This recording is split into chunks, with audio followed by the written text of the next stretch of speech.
The morning started like any other day in 2157, but Captain Jake Morrison knew something was wrong the moment his screens lit up with warnings.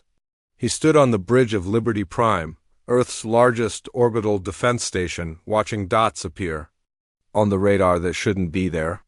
The coffee in his hand grew cold as more and more signals filled the display. "Sir, we have unknown contacts entering our system," Lieutenant Kelly Barnes called out from her station.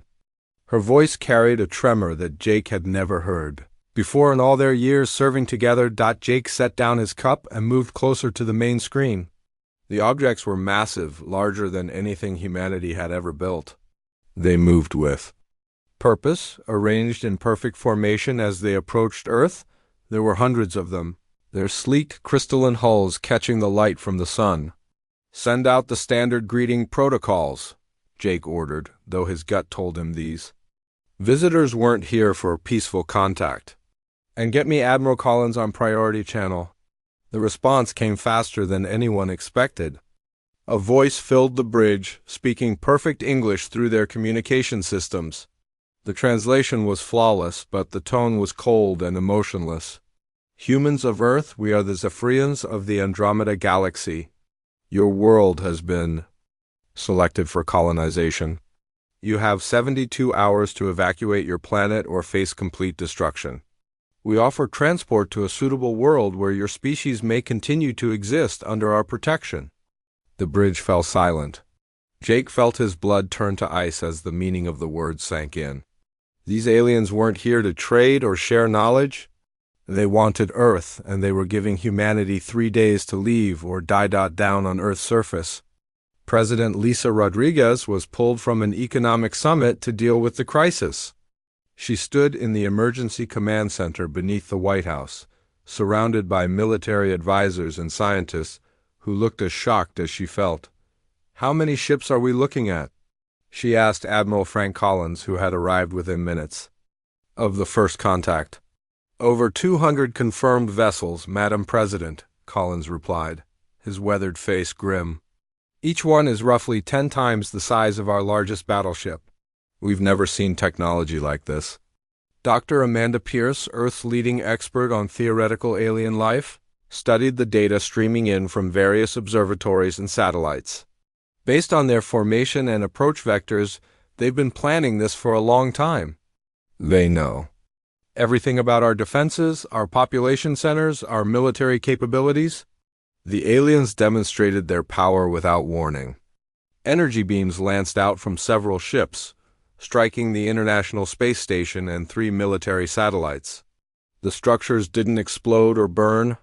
They simply stopped working, their systems disabled with surgical precision. Jake watched from Liberty Prime as the space station went dark. "They're showing us what they can do," he said quietly. "This is just a taste of their capabilities." Across Earth, people gathered around television screens and computer monitors, watching the news reports with growing horror. In Detroit, mechanic Tony Blake wiped grease from his hands as he stared at the workshop's old television. The aliens looked nothing like the friendly visitors from science fiction movies.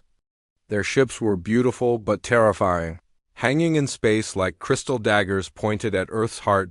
In London, teacher Helen Carter dismissed her class early and gathered with other faculty in the school's main office. The children asked questions she couldn't answer. How do you explain to a 10-year-old that aliens want to take their home away? On a farm in Kansas, Pete Davis turned off his tractor and called his family inside to watch the broadcasts. His wife Martha held their youngest daughter while their teenage son stared at the screen in disbelief. The aliens offered relocation to another world, but Pete knew what that really meant. They would be prisoners if they were lucky enough to survive the journey. The Zephyrian High Commander, Vexler, observed Earth from his flagship. To him, humans were no different from any other primitive species he had encountered in his centuries of conquest. They had interesting technology for such a young race, but they were still far behind Zephyrian capabilities. He expected them to surrender within hours of receiving the ultimatum. "Commander, the humans are broadcasting responses," his aide reported. Most seemed to be requesting negotiations or additional time. Vexler made a sound that might have been laughter in his throat. They always ask for more time. It changes nothing. Begin preliminary scans of their major population centers. We will need to know where to focus our cleansing operations if they refuse to leave peacefully. As the 72-hour countdown began, humanity faced the darkest moment in its history. The aliens possessed technology that made Earth's weapons look like stone tools. Their ships outnumbered every vessel in the human fleet combined. Logic said that resistance was impossible, but humans had never been particularly logical when their backs were against the wall. In command centers, military bases, and ordinary homes around the world, people began to make a choice that would define their species forever. They could surrender their world and hope for mercy, or they could fight against impossible odds for the right to call Earth home. Jake Morrison stood on his bridge, watching the alien fleet arrange itself in attack formation around his planet. His orders were clear: prepare for evacuation and offer no resistance to the superior force. But as he looked at Earth turning slowly below him, blue and green and beautiful, he began to think about different orders entirely. President Rodriguez stood before the emergency session of the United Nations, her voice carrying to every corner of the Earth through live broadcasts. The faces looking back at her showed fear, but also something else that gave her hope. Anger was beginning to replace terror in the eyes of world leaders. "Fellow citizens of Earth," she began, her words measured and strong. "We have been given an ultimatum by beings who think they can simply take our home away from us. They believe we will surrender without a fight because their ships are bigger and their weapons are stronger. They are about to learn that they have made a terrible mistake." The response was immediate and overwhelming. Messages flooded in from every nation, every city, every small town on the planet. The answer was the same everywhere. Earth would not be surrendered. Admiral Collins activated Operation Wildfire within hours of the president's speech.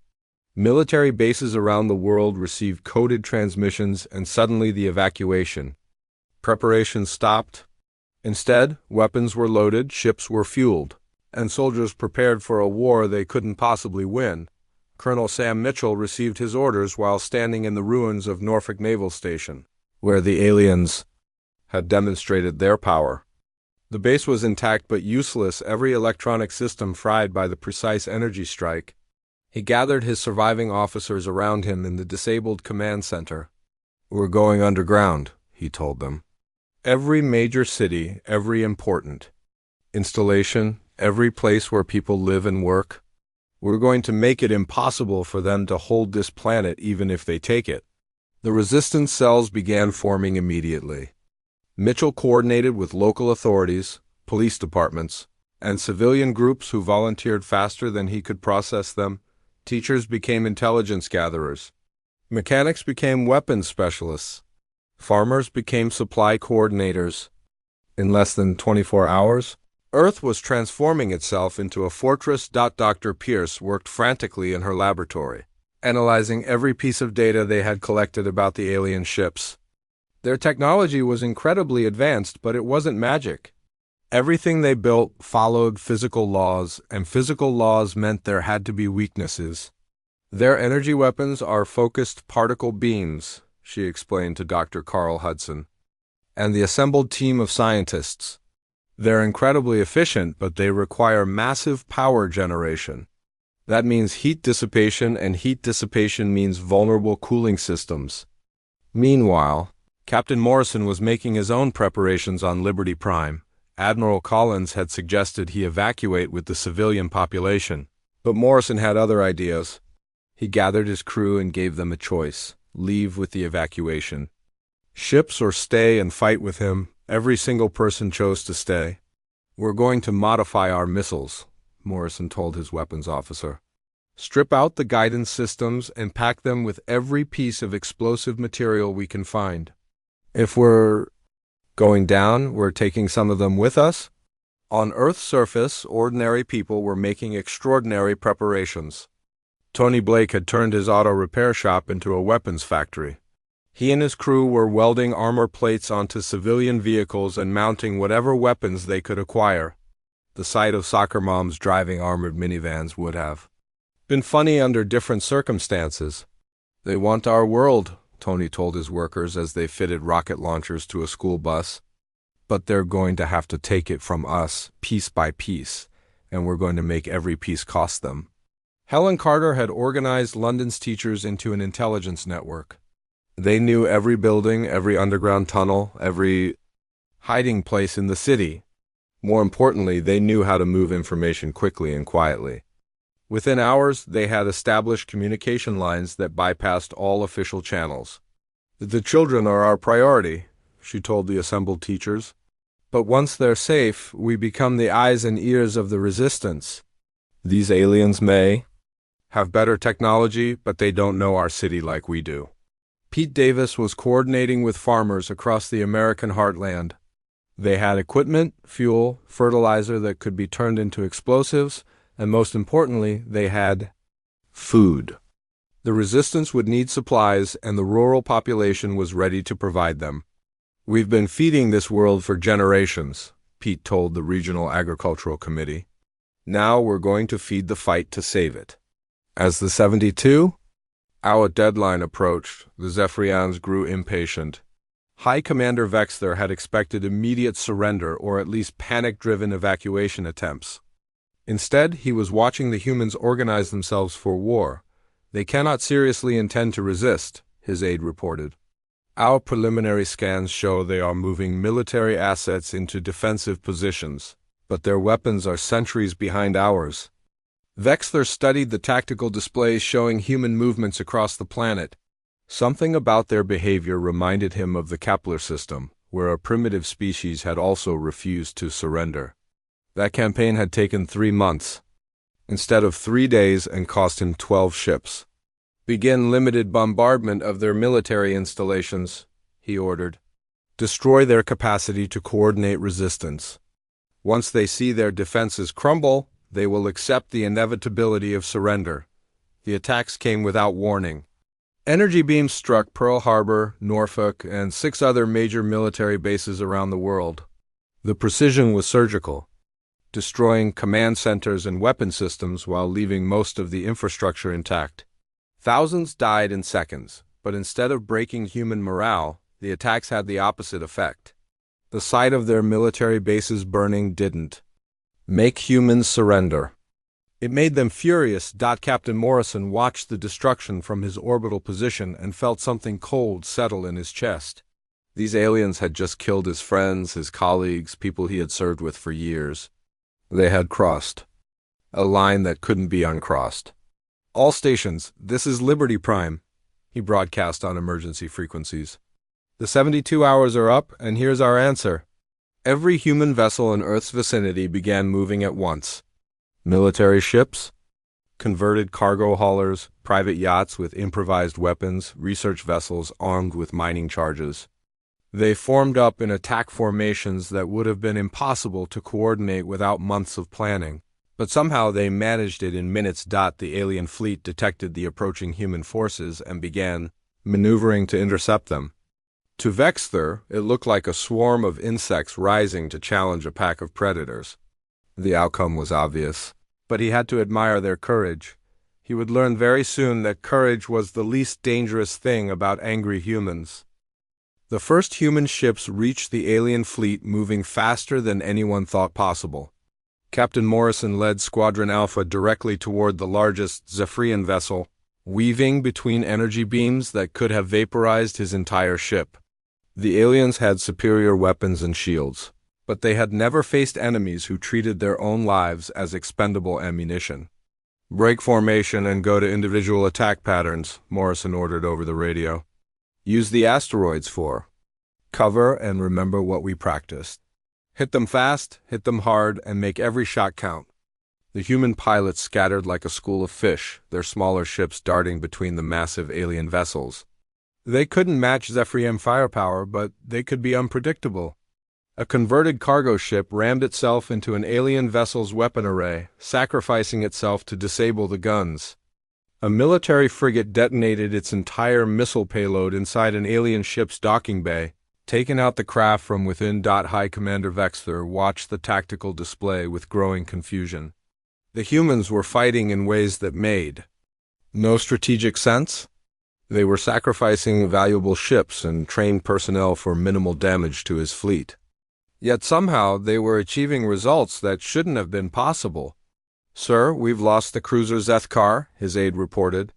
3 human vessels rammed it simultaneously and breached the hull. "How many ships did they lose to achieve this?" Wexler demanded. "All 3, sir. Plus the cargo vessel that distracted our point defenses." Wexler stared at the display. In his experience, primitive species surrendered as soon as they realized the cost of resistance. Humans seem to view massive casualties as an acceptable price for inflicting any damage at all. Captain Morrison's ship shuddered as an energy beam clipped his port engine. His vessel was dying around him, but he had one more trick to play. He aimed his ship directly at the alien flagship and pushed his remaining engines to maximum. "This is for everyone you killed down there," he said into his radio. Knowing the aliens could probably hear him, the collision tore through the flagship's shields and gouged a massive hole in its hull. Morrison's ship was destroyed instantly, but the damage was severe enough to force Wexler to transfer his command to another vessel on Earth's surface. Colonel Mitchell's resistance cells struck simultaneously across the globe. They had been watching the alien landing parties, studying their patterns, waiting for the right moment. When the space battle began, they attacked every alien position at once. In New York, resistance fighters emerged from subway tunnels and storm drains, hitting alien ground forces with improvised explosives and stolen weapons. The aliens had expected organized military resistance that they could crush with superior firepower. Instead, they faced hundreds of small groups that appeared, attacked, and vanished back into the city's underground maze. Tony Blake led his convoy of armored civilian vehicles through Detroit streets, engaging alien forces and running battles between abandoned buildings. The aliens' energy weapons were devastatingly effective against military targets, but they struggled against enemies who used guerrilla tactics and civilian camouflage. "Stay mobile and keep hitting them," Tony shouted into his radio as his improvised tank fired rockets at an alien patrol. "They can't kill what they can't catch." Helen Carter coordinated intelligence from her position beneath London's streets. Her network of teachers, librarians, and civil servants had become an information web that tracked every alien movement in the city. When alien forces tried to establish control points, they found themselves walking into perfectly planned ambush. "Group 7, alien patrol moving down Baker Street toward you," she reported into her encrypted radio. 12 soldiers, 2 vehicles, estimated arrival in 4 minutes. The response came back immediately. "Understood. Preparing a warm welcome." Pete Davis had turned Kansas farmland into a nightmare for alien forces.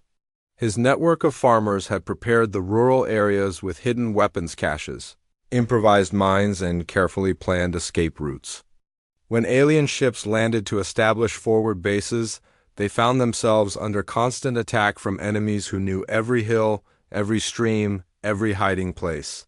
"They keep trying to set up their equipment in open fields," Pete reported to the regional resistance coordinator. "But every time they do, they get hit from 3 directions and have to retreat."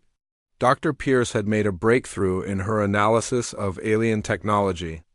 Working from a hidden laboratory beneath the ruins of a destroyed research facility, she had discovered something crucial about their quantum communication system. "Their ships are all linked through quantum entanglement," she explained to Dr. Hudson over an encrypted channel.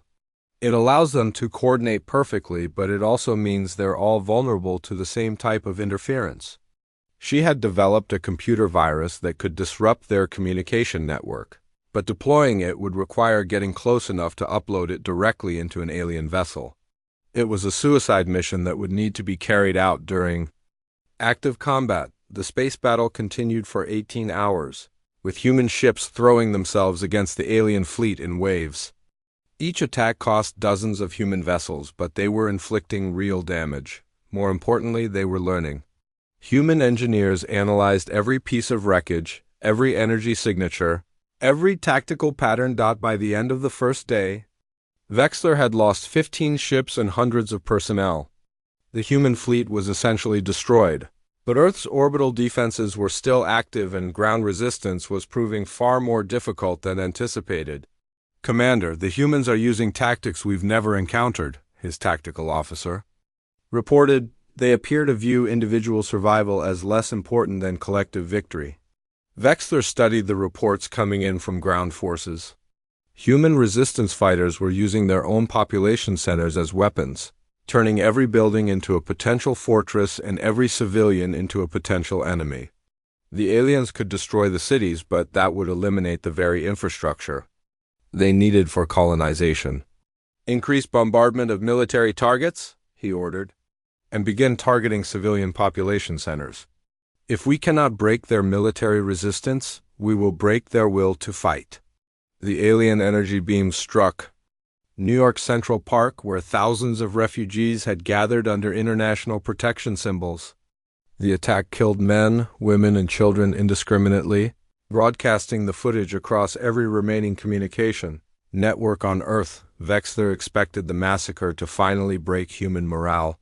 Instead, it had the opposite effect. The sight of dead children in Central Park didn't make humans surrender. It made them absolutely, completely, and irrevocably furious around the world. Every person who had been considering surrender or evacuation changed their mind in that moment. The aliens had just shown humanity exactly what they were and what they intended. There would be no negotiation, no mercy, no hope of coexistence. The war for Earth entered a new phase, and the Zephyrians were about to discover that there are few things in the universe more dangerous than humans who have nothing left to lose. 6 months after the first alien ships appeared in Earth's sky, the planet had become something the Zephyrians never expected to encounter. They controlled the major cities and the airspace, but humanity had vanished underground like seeds waiting for spring. Every subway tunnel, every basement, every natural cave had become part of a vast network that stretched across continents. Colonel Mitchell stood in what used to be the New York subway system, now converted into the Eastern Command Center for human resistance. The platforms held weapons workshops, medical stations, and communication equipment powered by generators hidden deep in the tunnels. Children who should have been in school were learning to identify alien technology and carry messages between resistance cells. "Status report from all sectors," Mitchell called out to his communications officer, a former telephone company technician named Roy Palmer. "Detroit reports successful raid on alien supply depot," Palmer responded, reading from multiple radio channels. "London's intelligence network has identified 3 new alien patrol routes. Kansas sector has disrupted 2 more alien attempts to establish forward bases." Mitchell nodded grimly. The resistance was growing stronger every day, but so was alien frustration. The Zephyrians had begun using increasingly brutal tactics against civilian populations, trying to force the underground fighters to reveal themselves. Captain Morrison sat by a campfire in the Rocky Mountains, his uniform torn and dirty from months of guerrilla warfare. His ship had been destroyed in the first battle, but he had survived the crash and been rescued by a group of survivalists led by former Marine Sergeant Lisa Stone. Now he commanded mountain operations across Colorado, using the terrain he had known since childhood. "We hit their patrol yesterday evening," he reported to Stone as she cleaned her rifle, "took out their transport and captured enough equipment to supply 3 more resistance groups." Stone looked up at the alien ships visible in the clear mountain air. "They keep sending more patrols into the wilderness, but they never learn. City folk don't understand mountains, and alien folk understand them even less." The mountain resistance had become legendary among the scattered human groups. They appeared without warning, struck hard, and vanished into terrain that alien scanners couldn't penetrate effectively. Morrison had learned to fight in ways they never taught at the military academy, using everything from avalanches to wild animals as weapons. Dr. Pierce worked by candlelight in her hidden laboratory beneath what remained of Boston. Her quantum virus had been successfully deployed 3 months earlier, causing massive disruption to alien communication networks for nearly a week. The brief chaos had allowed human forces to score several major victories, including the complete liberation of Phoenix and the destruction of 3 alien vessels. "The aliens adapted faster than we hoped," she explained to Dr. Hudson over their encrypted radio link. "They've developed countermeasures that neutralize the virus within hours now. But I've been studying the biological samples we recovered from their crashed ships." Hudson leaned closer to his own radio, hidden in a basement laboratory in what used to be Chicago. "What did you find?" "Their immune systems are incredibly advanced, but they're specifically adapted to their home environment," Pierce replied.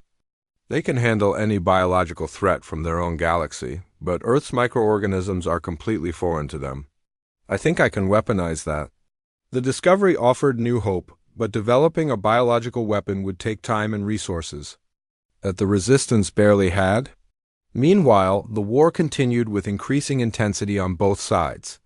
Tony Blake had become a legend in Detroit, leading an underground army that included mechanics, factory workers, gang members, and suburban parents, who had lost everything to alien bombardment. They had turned the city's abandoned automotive plants into weapons factories, producing rockets, explosives, and armored vehicles from salvaged materials. "We've got 15 new recruits today," his lieutenant, former factory supervisor Marie Johnson, reported as they inspected their latest creation, a school bus converted into a mobile fortress. "Any of them know electronics?" Tony asked, examining the improvised armor plating. "3 of them, including a kid who used to repair video game systems. He says he can modify alien equipment to work with our weapons." Tony grinned. The Resistance was learning to turn captured alien technology against its creators, but it required people who understood both human and alien systems. Every small victory taught them something new. Helen Carter coordinated European resistance operations from the London Underground, using a network that now included teachers, librarians, civil servants, and criminals who had found a cause worth fighting for. Her intelligence network had grown to include contacts in every major European city. Pattern analysis from the Paris cell shows alien patrol schedules are becoming more random, she reported during the weekly Continental briefing. "They're learning from our ambush tactics, but it's also making them less efficient at controlling territory." The information war was as important as the shooting war. Every alien movement, every change in their behavior, every piece of captured equipment was analyzed and shared across the Resistance network. Humans were learning to fight an enemy whose technology was centuries ahead of their own. Pete Davis had organized rural America into a supply network that kept the Resistance fed, armed, and mobile. His farmers had become masters of camouflage and deception, hiding weapons caches in grain silos and using livestock barns as communication centers. "The aliens keep trying to cut our supply lines," he reported to the Agricultural Resistance Council. "But they don't understand that every farm, every small town, every rural family is part of the same network. Cut one line and 10 more appear overnight."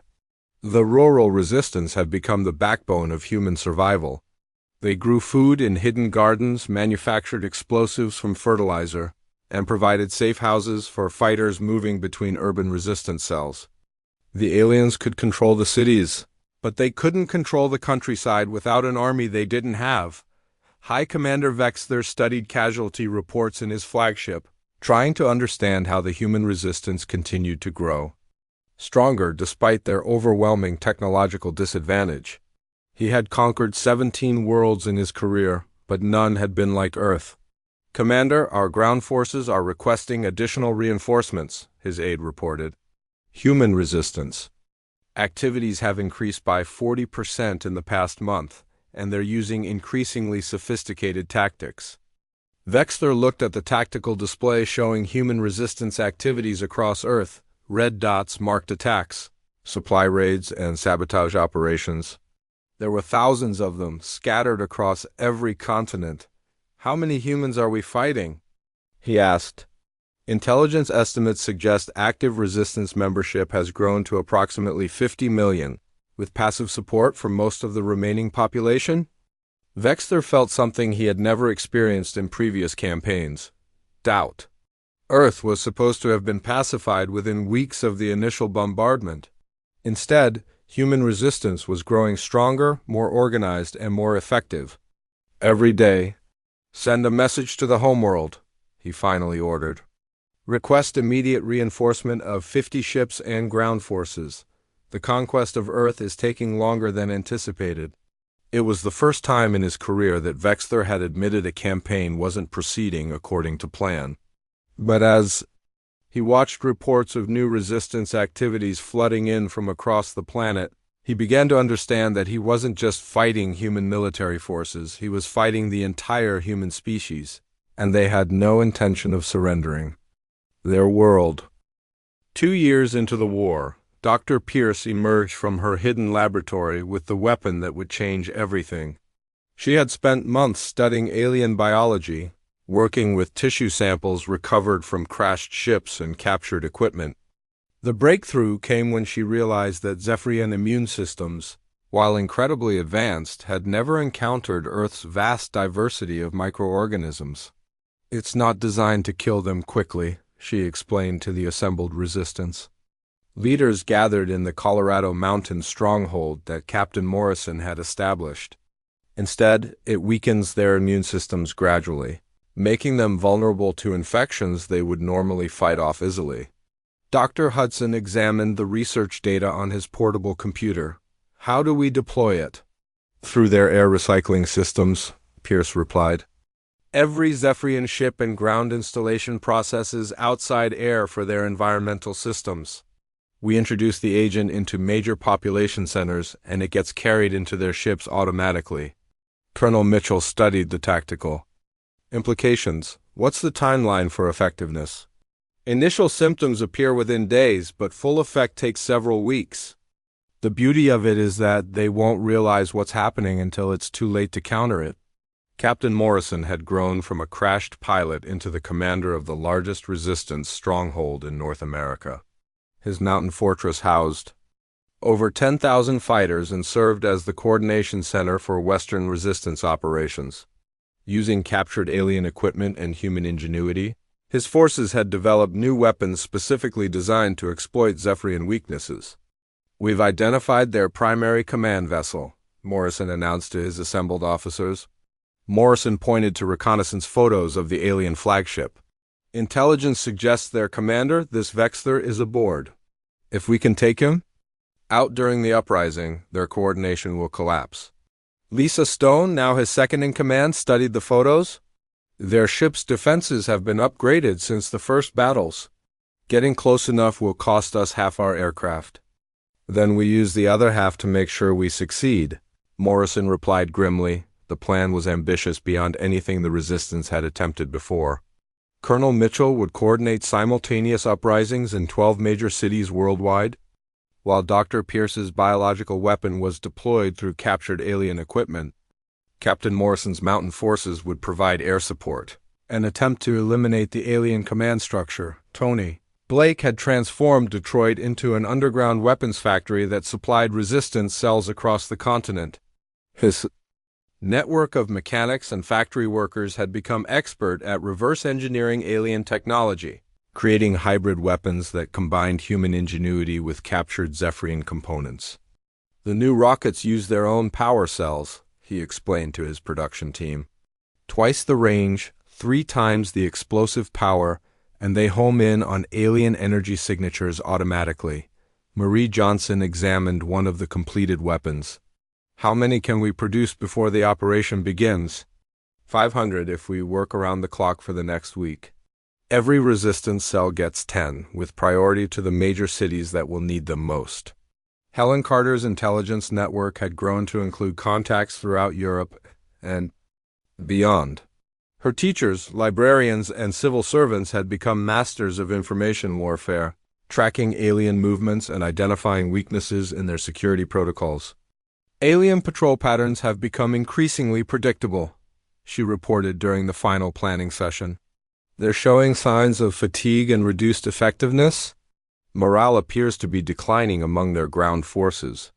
The observation was crucial. After 2 years of fighting an enemy they couldn't understand, the Zephyrians were beginning to show the strain. Their technology was still superior, but their troops were exhausted and their commanders were making mistakes. Pete Davis coordinated the rural supply network that would be essential to the operation's success. His farmers had prepared supply caches throughout the countryside, ready to support the urban uprisings with ammunition, medical supplies, and food. Every major city has at least 3 supply routes from rural areas, he reported. The aliens can cut the obvious roads, but they can't stop supplies from getting through. We know this land better than they ever will. The biological weapon was deployed quietly over several days, introduced into major population centers through seemingly random resistance activities. Alien air filtration systems carried the agent into their ships and installations without anyone realizing what was happening within a week. Zephyrian forces began reporting increased sick leave and reduced combat effectiveness.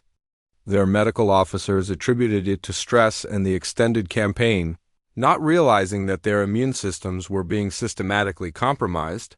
Operation Earthrise began at dawn on a Tuesday, with resistance cells striking simultaneously across the globe.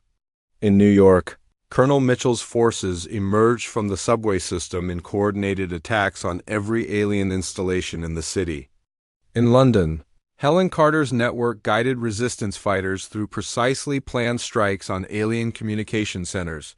Tony Blake led the Detroit uprising personally, his armored convoy rolling through streets that had been under alien control for 2 years. The new hybrid weapons proved devastatingly effective against alien forces weakened by biological warfare. "Target the command posts first," he ordered over the radio. "Once their local coordination breaks down, we can roll up their entire network." Captain Morrison launched his air assault from the Colorado mountains, leading every aircraft the resistance could field in a desperate attack on the alien flagship. The sky filled with converted civilian planes, captured alien craft, and improvised weapons platforms as they streamed toward their target. High Commander Vexter watched the coordination displays as red warnings filled every screen. Human attacks were occurring simultaneously on every continent, striking with precision that suggested detailed intelligence about alien operations. "Sir, we're receiving reports of coordinated resistance activities in all major population centers," his aide reported, struggling to process the flood of emergency communications. "Deploy reserves to counter the attacks," Vexter ordered, but even as he spoke, he could see the tactical situation deteriorating. His forces were responding slowly, their coordination compromised by communications failures and what appeared to be widespread equipment malfunctions.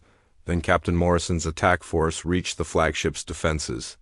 Human aircraft swarmed around the massive vessel like angry insects, their hybrid weapons punching through shields that should have been impenetrable. The biological weapon had weakened more than just Zephyrian immune systems. It had affected their reflexes, their coordination, their ability to operate complex technology effectively. Morrison's fighter broke through the flagship's point defenses and fired directly into the bridge section. The explosion that followed was visible from Earth's surface, a brilliant flare that announced to every human on the planet that their impossible war might actually be winnable. High Commander Vexter died in that explosion, along with most of his senior staff. Without his leadership, the Zephyrian fleet found itself unable to coordinate an effective response to the planet-wide uprising that was tearing their occupation apart. On Earth's surface, alien resistance crumbled as their forces succumbed to the biological weapon and faced human fighters who had spent 2 years learning to exploit every weakness in their enemy's tactics. City after city reported successful liberation as alien forces retreated to defensive positions around their remaining ships. The tide of war had finally turned and humanity was winning. The final battle for Earth began 3 months after High Commander Vexter's death. As the surviving Zephyrians made their last desperate attempt to salvage their failed invasion, Dr. Pierce's biological weapon had spread throughout their fleet, weakening their forces and disrupting their ability to coordinate complex operations. What remained of their once mighty armada was dying slowly, ship by ship, as Earth's microscopic defenders did what human weapons alone could never accomplish: Captain Morrison stood on the observation deck of his captured Zephyrian cruiser, watching Earth grow larger as his mixed fleet of human and alien vessels approached the planet. His ship had been taken during a raid on an alien supply convoy, and human engineers led by Dr. Hudson had spent weeks learning to operate its systems. Now it served as the flagship for humanity's first space fleet. All vessels report ready for final assault, Lieutenant Barnes announced from the communications station.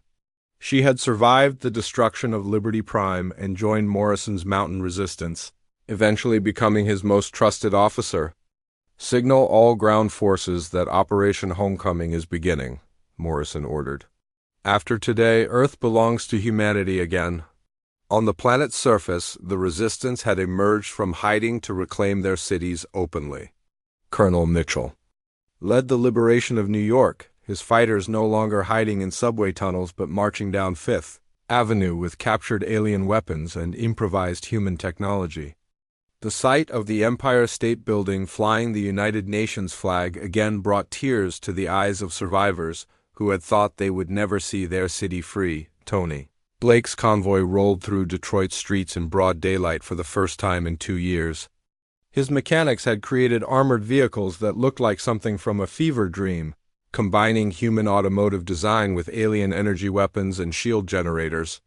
They moved from block to block, systematically eliminating the remaining alien strongpoints. Last enemy position is the old GM building, Marie Johnson reported over the radio. Intelligence suggests they're trying to establish a final command post there. Then let's go shut them down permanently, Tony replied, his convoy turning toward the towering structure that had once symbolized American industrial power. Helen Carter coordinated the European liberation from her position in London, where resistance fighters had seized control of Parliament and were using it as a command center. Her intelligence network had evolved into a continent-spanning communication system that allowed perfect coordination between resistance cells from Scotland to Spain. Paris reports complete liberation, she announced to the assembled commanders. Berlin is engaging the last alien forces at their former headquarters. Rome has been free for 6 hours. The liberation of Europe was proceeding faster than anyone had dared hope. The aliens were retreating to their landing sites, trying to reach their ships before human forces could cut them off completely. Pete Davis watched from his Kansas farmland as the final alien transport ships lifted off from their forward bases, abandoning ground forces that were too weak from biological infection to continue fighting effectively. His rural resistance network had cut every supply line, blocked every escape route, and turned the American heartland into a death trap for alien forces. "They're running," his son called out, pointing at the alien ships climbing toward orbit. "Let them run," Pete replied grimly. "They'll find Captain Morrison waiting for them up there." In space, the final confrontation was beginning as Morrison's fleet engaged the surviving Zephyrian vessels. The aliens still possessed superior technology, but their crews were dying from biological warfare and their coordination was shattered by months of guerrilla attacks. Human pilots, flying captured alien ships alongside converted human vessels, swarmed around the enemy fleet like wolves attacking a wounded deer. Dr. Pierce monitored the battle from her mobile laboratory, tracking the biological weapons' progress through intercepted alien communications. "Their casualty rates from infection are approaching 60%, she reported to Dr. Hudson. "Most of their remaining personnel are too sick to operate complex equipment effectively." The space battle was unlike anything in military history. Human fighters used kamikaze tactics, ramming alien ships with vessels packed with explosives. Converted cargo haulers fired improvised weapons at point-blank range. Former civilians who had learned to pilot alien craft in weeks rather than years proved that desperation and fury could overcome centuries of technological advantage. The turning point came when Morrison's flagship engaged the largest surviving Zephyrian vessel in direct combat. The alien ship was powerful enough to destroy any human vessel in single combat, but its crew was too weakened by disease to fight effectively. Morrison's human-operated alien weapons tore through shields that should have been impenetrable. "Target their reactor core," Morrison ordered his weapons officer. a former video game programmer who had learned alien targeting systems by trial and error.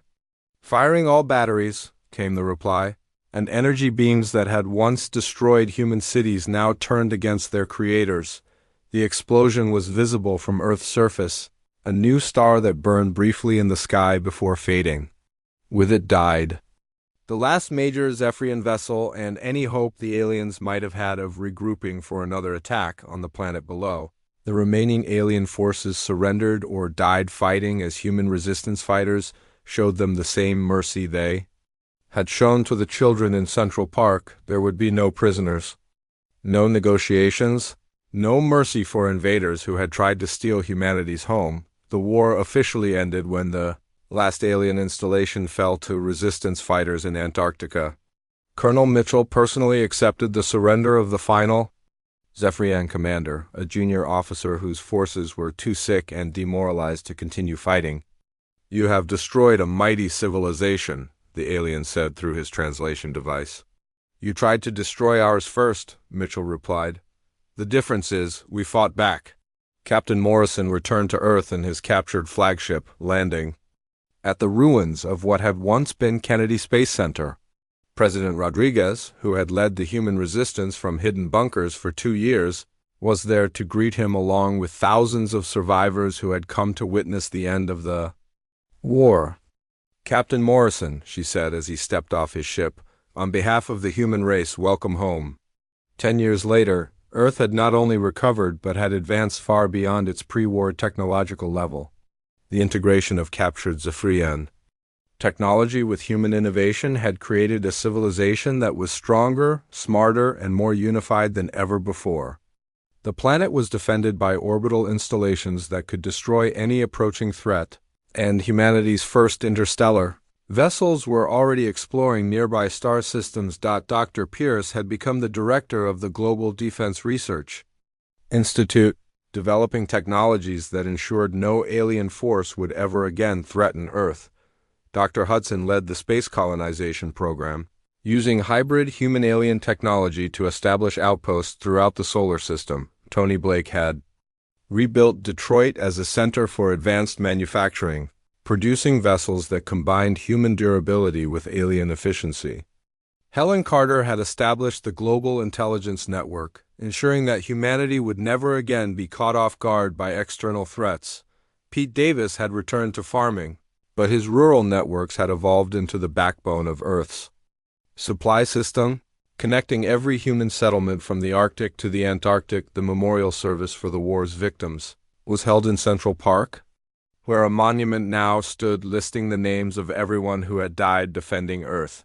President Rodriguez, now elderly but still in office, delivered the closing address to representatives from every nation and settlement on the planet. "They came to our world thinking we were weak," she said, her voice carrying to every corner of Earth through global broadcast systems. "They saw our technology and judged us primitive. They saw our divided nations and thought us easy to conquer. They made the mistake of believing that might makes right, that superior weapons guarantee victory." She paused, looking up at the sky where Earth's defense satellites were visible as moving stars. "They learned that humanity's greatest strength isn't our technology or our weapons. It's our refusal to surrender what we love. They wanted our world, and they got our fury. Now they're gone, and we remain stronger than ever, ready to defend. Not just Earth, but any world where humans choose to make their home." The crowd erupted in cheers that echoed across the city, across the planet, and up toward the stars where humanity's ships were already carrying that same indomitable spirit to distant worlds. Earth had survived its greatest test, and the species that had nearly been destroyed had emerged as the most dangerous force in the galaxy. The Zephyrians had wanted humanity's world, but they had gotten something far more costly. They had gotten humanity's fury, and that fury had consumed them completely.